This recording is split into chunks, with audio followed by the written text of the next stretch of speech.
Assalamualaikum warahmatullahi wabarakatuh. Saya Faiz Chandrandi Putra dengan NIM 235111050 dan di sini saya akan menjelaskan tentang pengendalian banjir dan penanganan dengan struktural. Definisi banjir. Pengendalian banjir merupakan upaya yang penting untuk mengurangi dampak negatif banjir terhadap manusia, lingkungan, dan infrastruktur. Salah satu pendekatan utama dalam pengendalian banjir adalah menggunakan struktur fisik atau struktural.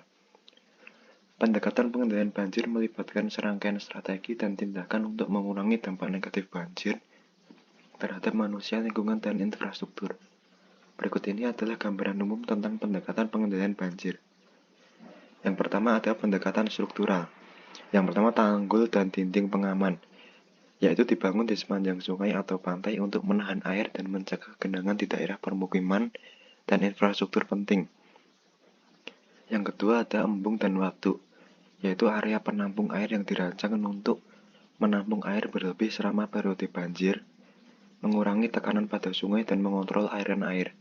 Yang ketiga ada polder, yaitu kawasan yang dikelilingi oleh tanggul atau dinding pengaman lainnya, yang memungkinkan pengelolaan air secara terkendali dengan tujuan untuk mengurangi risiko banjir.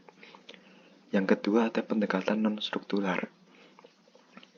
Yang pertama, pengelolaan lahan dan perubahan tata guna lahan, yaitu mengatur penggunaan lahan untuk mempertahankan fungsi alami daerah, aliran sungai, dan mengurangi aliran permukaan yang cepat. Yang kedua ada peringatan dini dan sistem peringatan, yaitu pengembangan sistem untuk memantau cuaca dan tingkat air, serta memberi peringatan kepada masyarakat akan ancaman banjir. Yang ketiga ada pendidikan dan kesadaran masyarakat, yaitu meningkatkan pemahaman masyarakat akan risiko banjir, tindakan mitigasi, dan persiapan darurat. Yang ketiga ada metode analisis hidrologi. Yang pertama ada analisis frekuensi, yaitu menganalisis frekuensi kejadian banjir berdasarkan data historis untuk menentukan tingkat keparahan yang dapat diharapkan. Yang kedua ada intensitas durasi frekuensi atau IDF, yaitu memodelkan intensitas curah hujan berdasarkan durasi dan frekuensi untuk memperkirakan limpasan permukaan.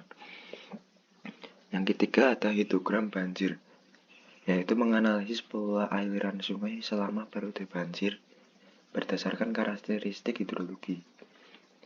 Yang keempat ada variabel dan data yang diperlukan. Yang pertama yaitu variabel penting seperti curah hujan, limpasan permukaan, infiltrasi tanah, dan aliran sungai. Yang kedua ada sumber data yang digunakan, yaitu stasiun cuaca, sensor hidrologi, pemodelan hidrologi, dan data historis.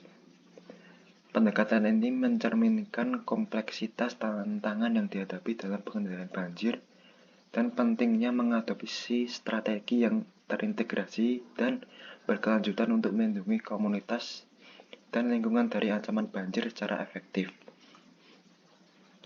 Dan ini ada refleksi ayat Quran tentang banjir, surat Hud ayat 44, yaitu difirmankan oleh Allah, wahai bumi, telanlah airmu, dan wahai langit, berhentilah mencurahkan hujan.